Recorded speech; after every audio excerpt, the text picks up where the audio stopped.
So, before we get started, I want to share some good news for those who are a part of my Patreon. Since I am jobless, yes, I have time for the book club that I kept promising but never really started, and I have chosen a book. We will be discussing the book The Sum of Us by Heather McGhee. The book discusses how racism affects all of us, white people included. Now, if you're not a part of my Patreon and would like to join, just follow the link tree link in my bio. Yes. Now, let's get started with today's discussion. So today we are coming from the book 400 Souls by Ibram X. Kendi and Keisha N. Bland. There we go.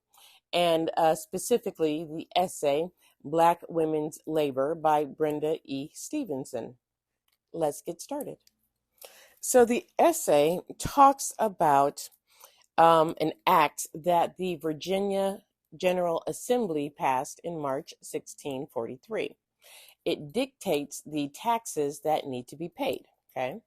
It says, be it also enacted and confirmed that there be 10 pounds of tobacco per poll and bushel of corn per poll paid to the ministers within the several parishes of the colony for all tithable persons. That is to say, as well for all youths of 16 years of age as upwards, as also for all Negro women at the age of 16 years. Quick definition, tithable. Now, tithable colonists who owned land and those who worked the ground paid tithes to the government, which was an early form of income tax. Now, you noticed that the assembly specifically calls out Black women.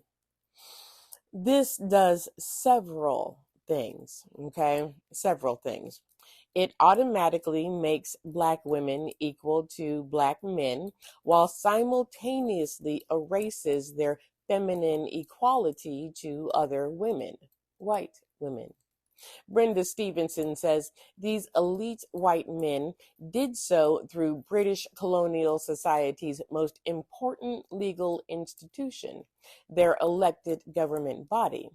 Their justification was that taxing Black women was a necessary part of the financial support structure for the colony's most important socio-cultural establishment, the Church of England. I think it's more along the lines of they did not differentiate between Black men and Black women because they were considered slaves. I can't remember the name of the book, but it's written by Angela Davis when she said that masters required masculinity from Black women when it came to field work. They were required to do the exact same work as Black men. There was no gender, but we'll get to that. I got ahead of myself. Okay. The tithable law presumed that African women worked the land, which they did, and it excluded English women, white women, even though white women were working the land as well. Remember, there were indentured service. But this had the effect of the laws themselves promoting differentiating between white people and Black people before race was defined. Okay? Another thing it did was it made marrying Black women a disadvantage. Okay? Because remember, Black women were the only women who had to pay a tax. Now, masters of enslaved African women paid the tax for them. A free African woman had to pay her own tax. If she was married, the expense fell on her husband, making marriage between free Africans an expensive proposition.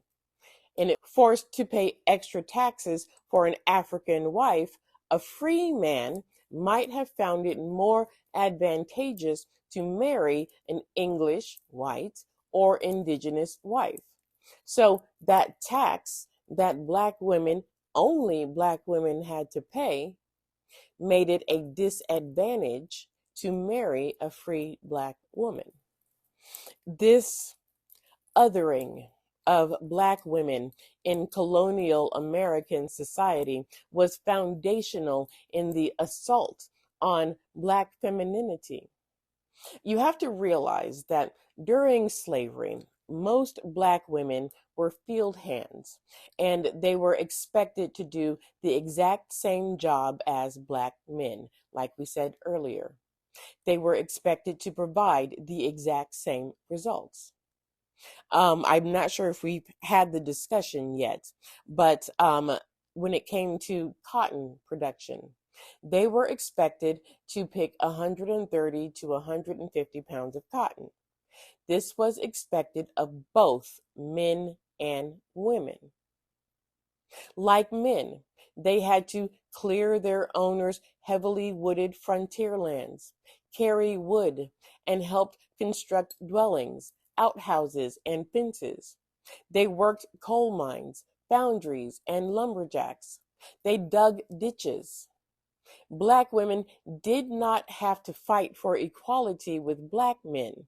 White masters demanded masculinity in their performance, that is, until the end of the transatlantic slave trade, when they required black women to be breeders. But until then, white masters demanded masculinity in the performance of black women. This distortion of black women's physical and gendered selves led to the public's image of black women as workhorses, which persists to this very day. The masculinization of black women persists to this very day.